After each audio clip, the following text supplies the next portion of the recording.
सकते हैं। तो चलिए स्टार्ट करते हैं आज की इस क्लास को। तो आज का पहला क्वेश्चन आपके सामने ये रहा। बहुत ही सिंपल क्वेश्चन है।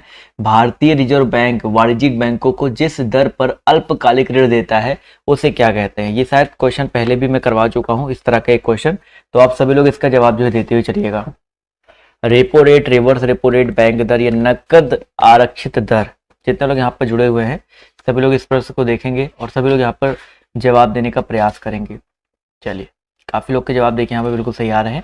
तो क्वेश्चन नंबर फर्स्ट का जो करेक्ट आंसर आपको हो जाएगा रेपो रेट। ठीक है, रेपो दर या रेपो रेट जितने लोग जवाब दे रहे हैं ऑप्शन नंबर ए वाला, वो लोग जो है यहाँ पर बिल्कुल करेक्ट हो जाएंगे। क्लियर दोस्तों। भाई भारतीय रिजर्व बैंक वाणिज्यिक बैंकों को अल्पकालिक आवश्यकताओं की पूर्ति के लिए जिस ब्याज पर वाणिज्यिक बैंक को जो है नकदी ऋण प्राप्त करते हैं उसको रेपो रेट कहते हैं। चलिए अगला क्वेश्चन देखते हैं आपसे यहाँ पर क्या पूछा गया है कि बड़े वाणिज्यिक बैंकों का राष्ट्रीयकरण कब हुआ। बहुत इंपॉर्टेंट क्वेश्चन है। तो मैंने एक बार बताया था कि कुछ बड़े व्यापारिक या वाणिज्यिक बैंकों का जो राष्ट्रीयकरण है, 14 कुल बैंक थे, उनका जो राष्ट्रीयकरण है 1969 ईस्वी में हुआ था। कब हुआ था भाई? 1969 ईस्वी में हुआ था। तो ऑप्शन नंबर जितने लोग सी जवाब दे रहे 1969, वो लोग यहाँ पर जो है बिल्कुल करेक्ट हो जाएंगे। क्लियर है। चलिए साथियों आते हैं अगले क्वेश्चन की तरफ। तो अगला क्वेश्चन देखिए आपसे यहाँ पर क्या पूछा गया कि लोकसभा सचिवालय सीधे किसके नियंत्रण में आता है। लोकसभा सचिवालय जो है सीधे किसके नियंत्रण में आता है। सभी लोग यहाँ पर जवाब जो देते हुए चलिएगा।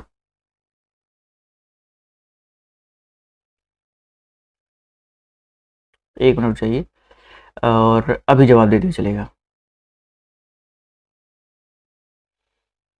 जवाब देखिए बिल्कुल सही आ रहा है। तो भाई लोकसभा सचिवालय जो है सीधे किसके नियंत्रण में आता है। तो दोस्तों याद रखिएगा, लोकसभा सचिवालय की अगर हम लोग बात करते हैं तो ये आपका आता है लोकसभा अध्यक्ष के नियंत्रण में। ठीक है, तो यहाँ पर जितने लोग ऑप्शन नंबर सी जवाब दे रहे हैं लोकसभा अध्यक्ष, वो लोग यहाँ पर बिल्कुल करेक्ट हो जाएंगे। अगला क्वेश्चन देखिए आपसे यहाँ पर क्या पूछा गया, निम्नलिखित में से किस एक्ट ने मुसलमानों के लिए अलग मतदाताओं यानी कि अलग सामुदायिक प्रतिरूप की पेशकश की। क्वेश्चन नंबर 4 का जो करेक्ट आंसर क्या हो जाएगा। चलिए भाई जवाब देते हुए सब लोग चलिएगा। तो इसका जो करेक्ट आंसर आपका क्या हो जाएगा, निम्नलिखित में से किस एक्ट ने मुसलमानों के लिए अलग मतदाताओं की पेशकश की।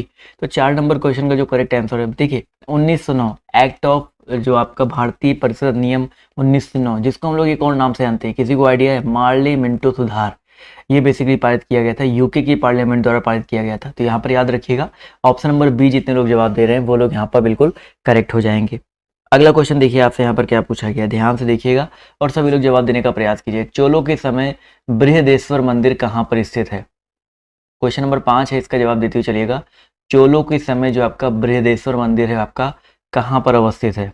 5 नंबर प्रश्न है, जवाब देखिए यहाँ पर आना शुरू हो गया है। तो इसका जो करेक्ट आंसर आपका क्या हो जाएगा। चलिए भाई काफी लोग के जवाब देखिए यहाँ पर बिल्कुल सही आ रहे हैं। तो भाई याद रखिएगा चोलों के समय जो आपका बृहदेश्वर मंदिर है वो आपका अवस्थित है तंजावुर में। कहाँ पे भाई? तंजावुर में स्थित है। इसका निर्माण जो है प्रथम राजराज चोल ने करवाया था। तो यहाँ पर जितने लोग जवाब दे रहे हैं ऑप्शन नंबर सी, वो लोग यहाँ पर बिल्कुल करेक्ट हो जाएंगे। चलिए भाई अगला क्वेश्चन देखिए आपसे यहाँ पर क्या बोला गया है, वातावरण में क्लोरोफ्लोरोकार्बन उत्सर्जन पर प्रतिबंध लगाने संबंधी प्रथम प्रोटोकॉल कहाँ बना था। चलिए भाई एक मिनट रुक जाइए।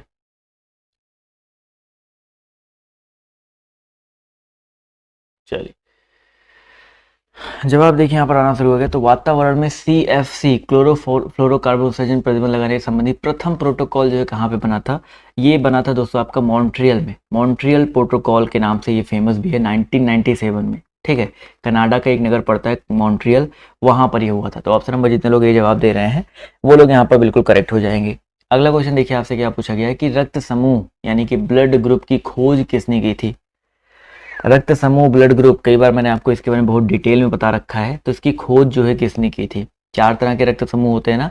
तो भाई लैंड स्टीनर 1901 ईस्वी में इन्होंने जो है रक्त समूह की खोज की थी, पता लगाया था। और 1907 ईस्वी में पहला आधुनिक ब्लड ट्रांजैक्शन न्यूयॉर्क के सीने हॉस्पिटल में किया गया था। तो यहाँ पर ऑप्शन नंबर जो इसका सी दिया गया यहाँ पर बिल्कुल करेक्ट हो जाएगा।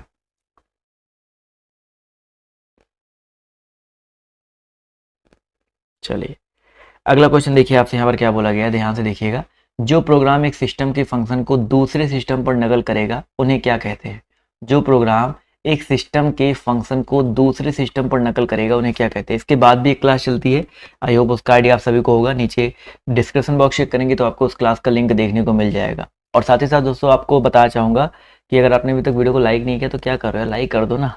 क्वेश्चन नंबर 9 का जो करेक्ट आंसर आपका क्या हो जाएगा? Option number A, emulator. तो यहाँ पर जितने लोग एम्यूलेटर जवाब दे रहे हैं वो लोग यहाँ पर देखिए, कभी कभी एम्यूलेटर क्या होता है, कभी कभी आपने देखा होगा लोग मोबाइल का जो फंक्शन है, एंड्रॉयड या जो भी चीज़ है, वो सिस्टम में, पीसी में कुछ एप्लीकेशंस की मदद से जो यूज करते हैं, उसी एप्लीकेशंस को एम्यूलेटर बोला जाता है।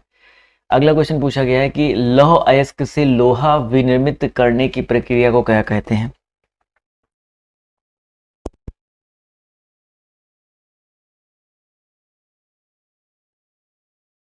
चलिए इसका जवाब देखिए क्या हो जाएगा।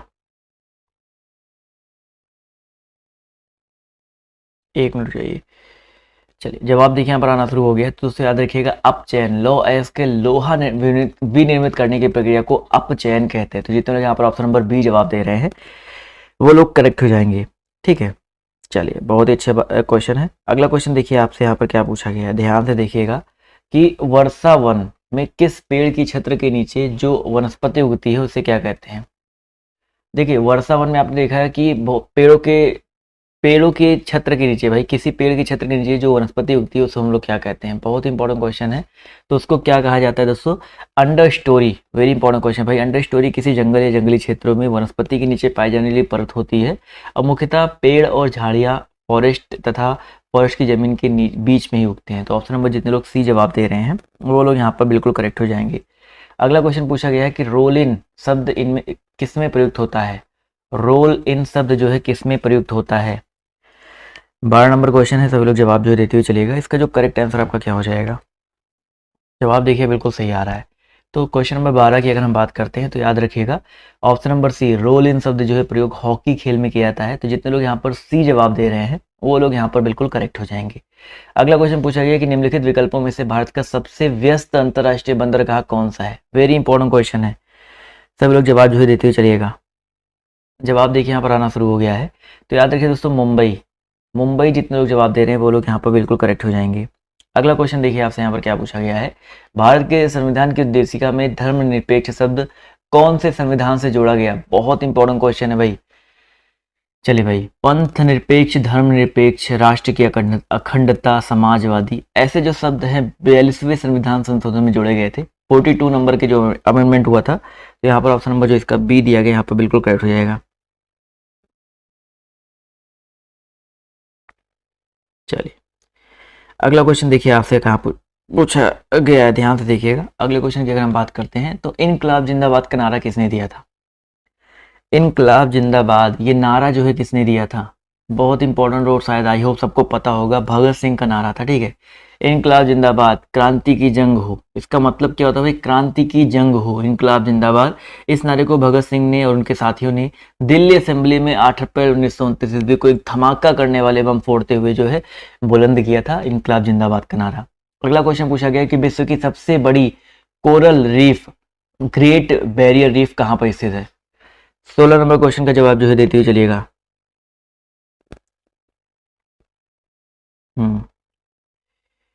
जवाब जो है यहाँ पर देखिए आना शुरू हो गया है। तो दोस्तों याद रखिएगा ऑस्ट्रेलिया, ठीक है। सबसे बड़ी coral reef, great barrier reef अगर आपके पेपर में आता है तो यहाँ पर क्वींसलैंड ऑस्ट्रेलिया में स्थित है। तो ये चीज याद रखिए। ऑस्ट्रेलिया जितने लोग जवाब जो है देते हुए चलेंगे।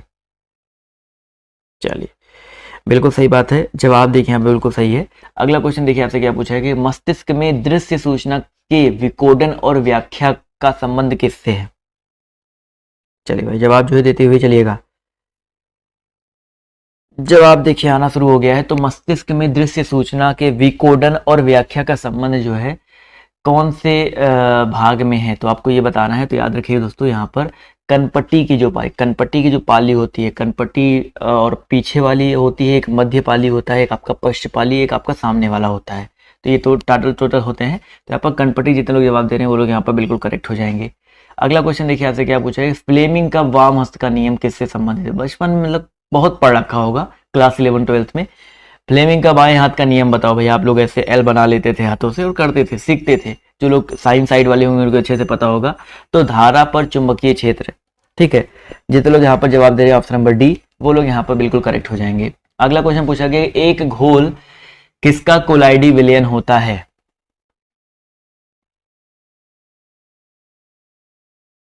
चलिए भाई, जवाब देखिए यहाँ पर आना शुरू हो गया है। बिल्कुल सही बात है सर। इसका जो करेक्ट आंसर आपका क्या हो जाएगा? क्वेश्चन नंबर 19 का जो करेक्ट आंसर है आपका हो जाएगा, द्रव में द्रव। एक घोल जो है किसका कोलाइडी विलयन होता है? द्रव में द्रव का होता है। तो यहाँ पर जितने लोग ऑप्शन नंबर ए जवाब दे रहे हैं वो लोग यहाँ पर बिल्कुल करेक्ट हो जाएंगे। अगला क्वेश्चन पूछा गया, निम्नलिखित में से क्या मलमज उपचार का उत्पादोपात है जिसे बायोगैस बनाने के लिए उसे अपघटित किया जाता है? चलिए भाई, बहुत ही इंपॉर्टेंट क्वेश्चन है। और जवाब देखिए यहाँ पर, निम्नलिखित में से क्या मल जल यानी कि उपचार का उत्पादोपात है? मल जल यानी कि मल, जो जल का मल होता है उसके उपचार के लिए कौन सा उत्पाद है जिसे बायोगैस बनाने के लिए जो है अपघटित किया जाता है? तो याद रखिए दोस्तों, गाढ़ा कीचड़, ठीक है, जिसको हम लोग इंग्लिश में बोलते हैं स्लज, SLUDGE, इसका मतलब होता है, ठीक है। ऑप्शन नंबर जो इतना लोग डी जवाब दे रहे हैं वो लोग यहाँ पर बिल्कुल करेक्ट हो जाएंगे। अगला क्वेश्चन देखिए आपसे यहाँ पर क्या बोला गया है कि ब्रिक्स न्यू डेवलपमेंट बैंक का मुख्यालय कहाँ पर है? चलिए भाई, फटाफट जवाब जो देते हुए चलिएगा। ब्रिक्स न्यू डेवलपमेंट बैंक, आज मैंने आपको ब्रिक्स के बारे में सुबह पढ़ाया था। बहुत इंपॉर्टेंट क्वेश्चन, सुबह वाली क्लास में मैंने आपको पढ़ाया था।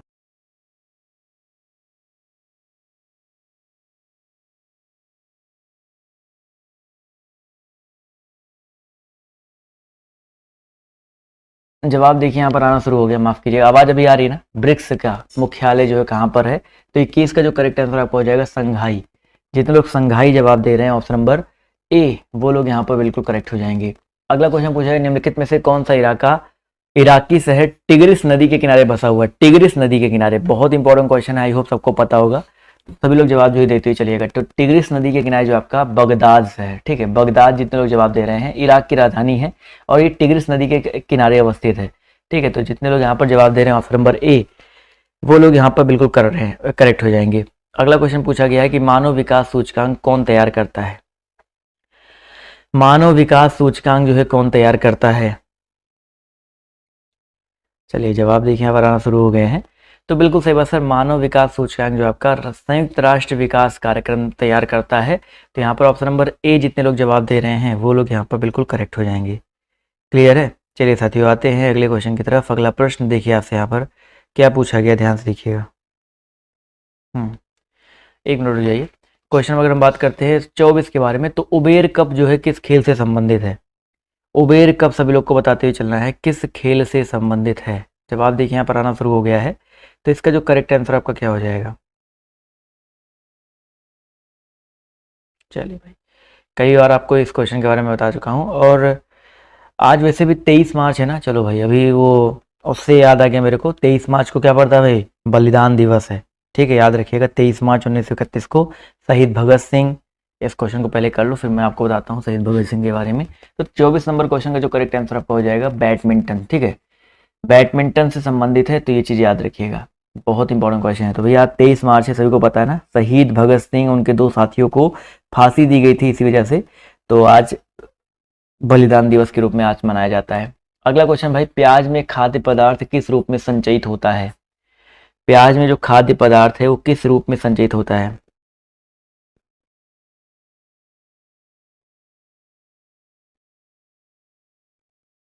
चलिए, बहुत अच्छी बात है, काफी लोग यहाँ पर जवाब जो है यहाँ पर देते हुए चलेंगे।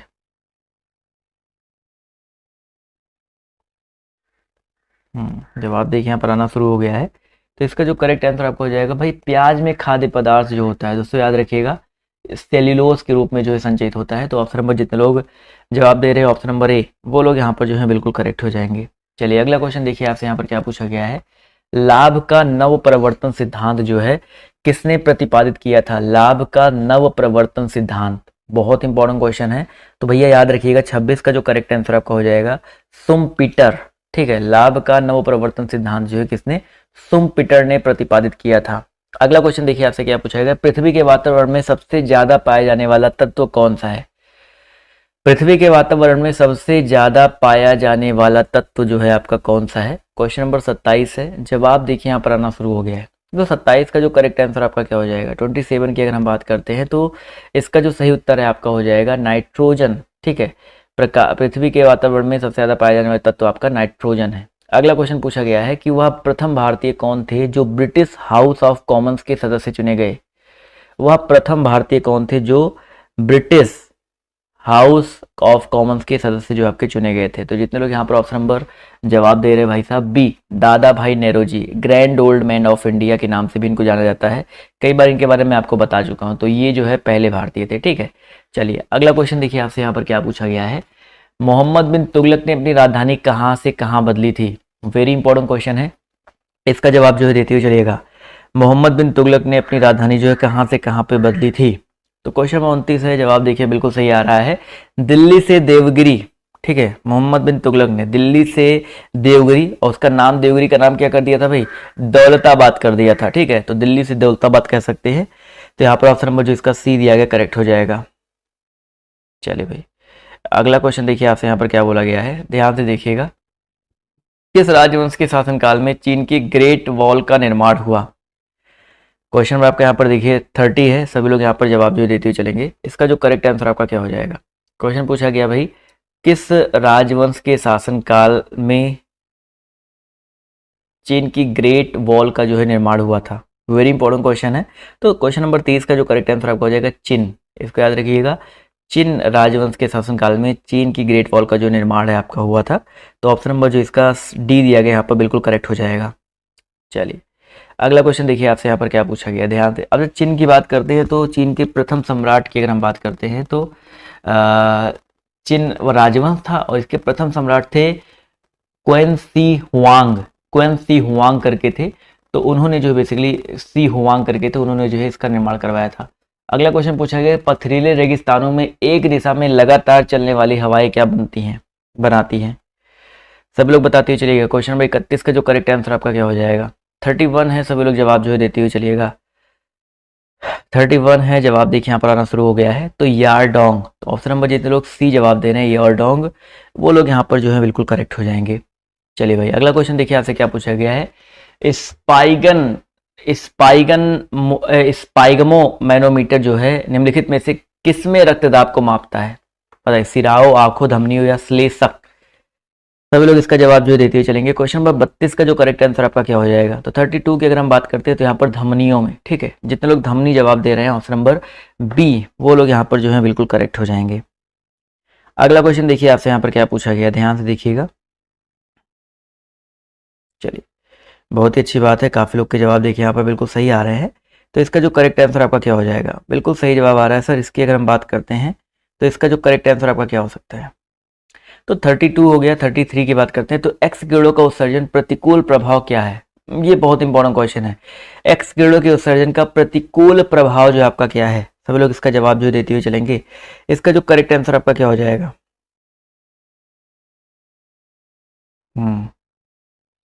जवाब देखिए यहाँ पर आना शुरू हो गया है। तो इसका जो करेक्ट आंसर आपका क्या हो जाएगा। बिल्कुल सही बात सर, एक्स किरणों का उत्सर्जन जो है इसका प्रतिकूल प्रभाव जो आपका क्या है। 33 की अगर हम बात करते हैं तो यहाँ पर याद रखिएगा प्रकाश वैद्युत प्रभाव। ठीक है, ऑप्शन नंबर डी जितने लोग जवाब दे रहे हैं प्रकाश वैद्युत प्रभाव, वो लोग यहाँ पर जो है बिल्कुल करेक्ट हो जाएंगे। अगला क्वेश्चन देखिए आपसे क्या पूछा गया है, वाईमैक्स का फुल फॉर्म बताते हुए चलना है। चलिए 34 है, इसका जवाब जो है देते हुए चलिएगा। ब्लर है ना, थोड़ा सा ब्लर हो सकता है, बट मैं चलो आपको जवाब देने से मतलब है, मैं जवाब जो है आप सभी को देते हुए चलता हूँ, परेशान मत होइए। जवाब देखिए यहाँ पर आना शुरू हो गया है। बिल्कुल सही बात है। 34 की अगर हम बात करते हैं तो 34 का जो करेक्ट आंसर आपका हो जाएगा option number C, world wide interoperability for microwave access. ठीक है, तो यहाँ पर ऑप्शन नंबर जितने लोग जवाब दे रहे हैं सी, वो लोग यहाँ पर बिल्कुल करेक्ट हो जाएंगे। अगला क्वेश्चन देखते हैं आपसे यहाँ पर क्या पूछा गया है कि भारत में निम्नलिखित में से किस देश में चाबहार बंदरगाह बना रहा है। भारत निम्नलिखित में से किस देश में चाबहार बंदरगाह जो है बना रहा है। 35 है, इसका जो करेक्ट आंसर आपका क्या हो जाएगा। सभी लोग जवाब जो है देते हुए चलिएगा। तो ईरान, ईरान याद रखिएगा, जितने लोग यहाँ पर ईरान जवाब दे रहे हैं ऑप्शन नंबर सी, वो लोग यहाँ पर बिल्कुल करेक्ट हो जाएंगे। वेरी इंपॉर्टेंट क्वेश्चन है, इसको नोट डाउन कर लीजिएगा। अगला क्वेश्चन भाई, विवेकानंद शिला स्मारक कहाँ पे स्थित है। विवेकानंद शिला स्मारक कहाँ पे स्थित है। चलिए भाई जवाब देखिए यहाँ पर आना शुरू हो गया। तो भाई विवेकानंद शिला स्मारक जो है कहाँ पर अवस्थित है, तो यहाँ पर जो करेक्ट आंसर आपका क्या हो जाएगा, ऑप्शन नंबर डी हो जाएगा कन्याकुमारी। बहुत कम लोग के जवाब देखिए यहाँ पर आ रहे हैं, कन्याकुमारी यहाँ पर जो है बिल्कुल करेक्ट हो जाएगा। चलिए भाई अगला क्वेश्चन देखिए आपसे यहाँ पर क्या पूछा गया, ध्यान से देखिएगा और सभी लोग जवाब देने का प्रयास कीजिएगा। बहुत आसान क्वेश्चन है, सबको पता होगा। स्वराज्य मेरा जन्म सिद्ध अधिकार है, और ये कथन जो है किसने कहा था, और मैं इसे लेकर के रहूंगा। सभी लोग यहाँ पर जवाब जो है देते हुए चलिएगा। इसका जो करेक्ट आंसर आपका क्या हो जाएगा। चलिए भाई जवाब देखिए यहाँ पर आना शुरू हो गया है। तो इस प्रश्न की अगर हम बात करते हैं इसके उत्तर की, तो सभी लोग यहाँ पर जवाब जो देने का प्रयास करिए, क्या हो जाएगा। चलिए भाई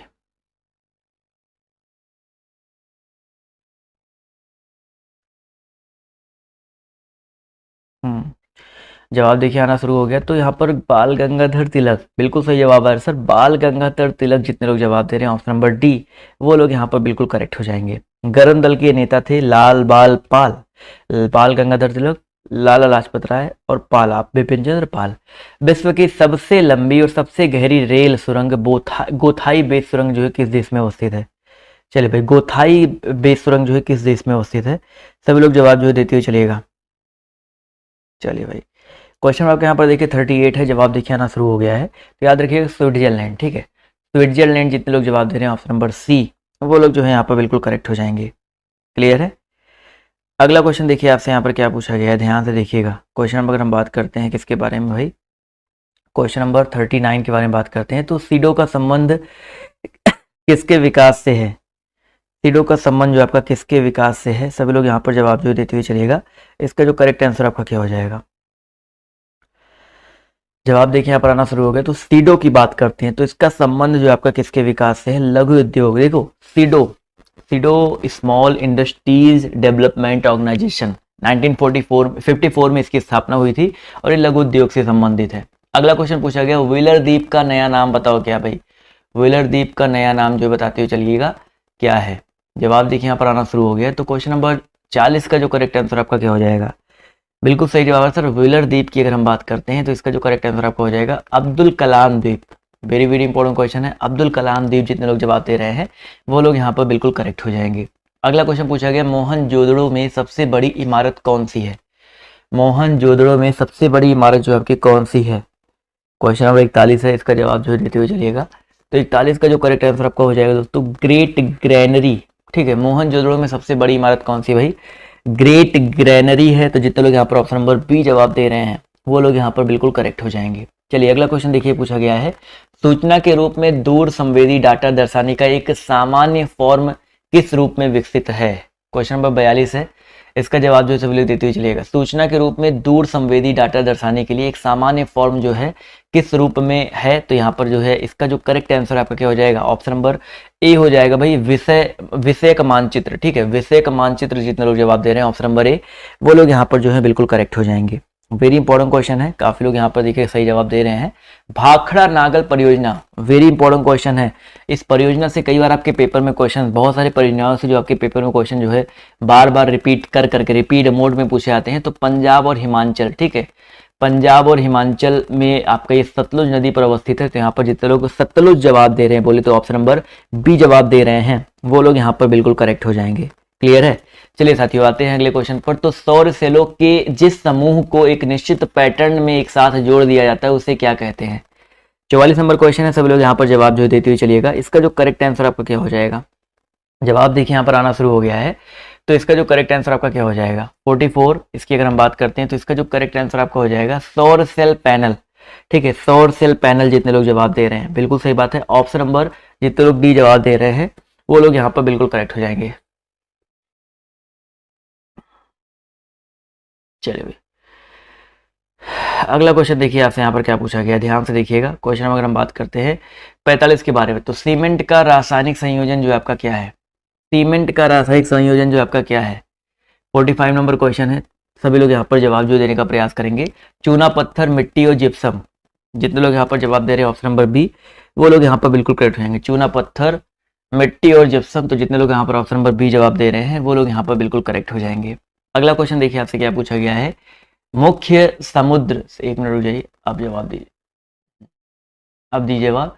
मुख्य समुद्र से संकीर्ण पट्टी द्वारा आंशिक रूप से या पूरी तरह से अलग किया गया समुद्री जल के विस्तार को क्या कहते हैं। क्वेश्चन नंबर 46 है, इसका जवाब जो है सभी लोग देने का प्रयास करेंगे। इसका जो करेक्ट आंसर आपका क्या हो जाएगा। चलिए भाई, क्वेश्चन नंबर आपका यहाँ पर देखिए 46 है, जवाब देखिए बिल्कुल सही आ रहा है। तो 46 का जो करेक्ट आंसर आपका क्या हो जाएगा, ऑप्शन नंबर सी हो जाएगा, लैगून। लैगून के बारे में मैंने आपको बता रखा है कि लैगून जो है आपका यहाँ पर करेक्ट हो जाएगा। अगला क्वेश्चन पूछा गया आपसे, यहाँ पर ध्यान से देखिएगा। क्वेश्चन अगर हम बात करते हैं किसके बारे में, एक मिनट जाइए, सिग्मो एंड कोलन जो है किसका भाग है। क्वेश्चन नंबर 47, इसका जवाब दीजिए भाई। सिग्मो एंड कोलन जो है किसका भाग है। छोटी आंत, ग्रसनी, बड़ी आंत, मलाशय। आज देखिए बड़े इंपॉर्टेंट क्वेश्चन आप सभी के लिए यहाँ पर देखने को मिल रहे हैं, तो बिल्कुल भी आप लोग को एक भी क्वेश्चन मिस नहीं करना है। तो सिग्मोइड कोलन जो है किसका भाग है, तो साथियों याद रखिएगा बड़ी आंत का। ठीक है, किसका भाग है भाई, बड़ी आंत का भाग है। तो जितने लोग यहाँ पर ऑप्शन नंबर बी जवाब दे रहे हैं वो लोग यहाँ पर बिल्कुल करेक्ट हो जाएंगे। अगला क्वेश्चन पूछा गया है कि अराजकतापूर्ण तथा क्रांतिकारिता विरोध कानून 1919 ईस्वी में किस लोकप्रिय रूप में जाना जाता था। 48 का जो करेक्ट आंसर आपका क्या हो जाएगा। चलिए भाई 48 है, जवाब देखिए आना शुरू हो गया है। तो याद रखिए दोस्तों, यहाँ पर रॉलेट एक्ट 1919 बोल दिया गया ना, तो 1919 में रॉलेट एक्ट लागू किया गया था और इसके अनुसार किसी भी संदेहास्पद व्यक्ति को भी बिना मुकदमा चलाए जो है गिरफ्तार किया जा सकता है, परंतु उसके विरुद्ध कोई ना कोई अपील, ना कोई दलील, ना कोई वकील जो है किया जा सकता है। मतलब सोच सकते हैं कि आप मतलब कि किस तरह का ये कानून था। ऑप्शन नंबर जितने लोग ए जवाब दे रहे हैं वो लोग यहाँ पर बिल्कुल करेक्ट हो जाएंगे। इसके विरुद्ध जो है देशव्यापी हड़ताल भी करवाई गई थी 6 अप्रैल को, तो ये चीज़ याद रखिएगा। अगला क्वेश्चन पूछा गया है कि मांसपेशी को हड्डी से जोड़ने वाला ऊतक को क्या कहते हैं। मांसपेशियों को हड्डी से जोड़ने वाले ऊतक को क्या कहा जाता है। सभी लोग यहाँ पर जवाब जो देते हुए चलेगा। इसका जो करेक्ट आंसर आपका क्या हो जाएगा, जवाब देखिए यहाँ पर आना शुरू हो गया है। तो भैया याद रखिएगा इसका जो करेक्ट आंसर आपका क्या हो सकता है। सभी लोग यहाँ पर जवाब जो है देने का प्रयास करेंगे और काफ़ी लोग के जवाब देखिए यहाँ पर बिल्कुल सही आ रहे हैं। क्वेश्चन अगर हम बात करते हैं 49 के बारे में, तो दोस्तों याद रखिएगा टेंडन, बहुत इंपॉर्टेंट क्वेश्चन है, टेंडन कहते हैं, बहुत इंपॉर्टेंट क्वेश्चन है। तो यहाँ पर जितने लोग tendon attaching a muscles to bone, मांसपेशी को हड्डी से जोड़ने वाले ऊतक को टेंडन कहा जाता है। ऑप्शन नंबर जितने लोग सी जवाब दे रहे हैं वो लोग यहाँ पर बिल्कुल करेक्ट हो जाएंगे। चलिए साथियों आते हैं अगले क्वेश्चन पर। तो अगला क्वेश्चन देखिए आपसे यहाँ पर क्या पूछा गया है, भारतीय नागरिकता किसके द्वारा दी जाती है। भारतीय नागरिकता जो है किसके द्वारा दी जाती है, इसका जवाब जो है सभी लोग देते हुए चलिएगा। इसका जो करेक्ट आंसर आपका क्या हो जाएगा, जवाब देखिए यहाँ पर आना शुरू हो गया है।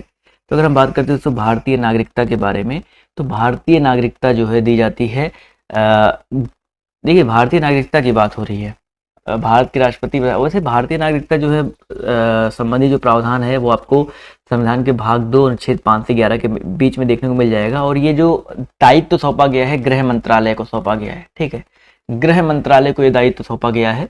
तो जितने लोग यहाँ पर ऑप्शन नंबर सी जवाब दे रहे हैं वो लोग यहाँ पर जो है बिल्कुल करेक्ट हो जाएंगे। तो ये रहे दोस्तों आज के कुछ इंपॉर्टेंट क्वेश्चंस। और लेकिन आप लोग अगली क्लास में और भी जो इंपॉर्टेंट चीज़ें देखने को मिलने वाली है। इसका पीडीएफ डाउनलोड करने के लिए आप लोग हमारे टेलीग्राम ग्रुप से जुड़ सकते हैं, इंस्टाग्राम पे फॉलो करना मत भूलिएगा। तो आज की इस क्लास में सिर्फ इतना ही। अभी के लिए बाय बाय, टेक केयर, जय हिंद, जय भारत। मिलते हैं आप सभी से नेक्स्ट वीडियो में। धन्यवाद।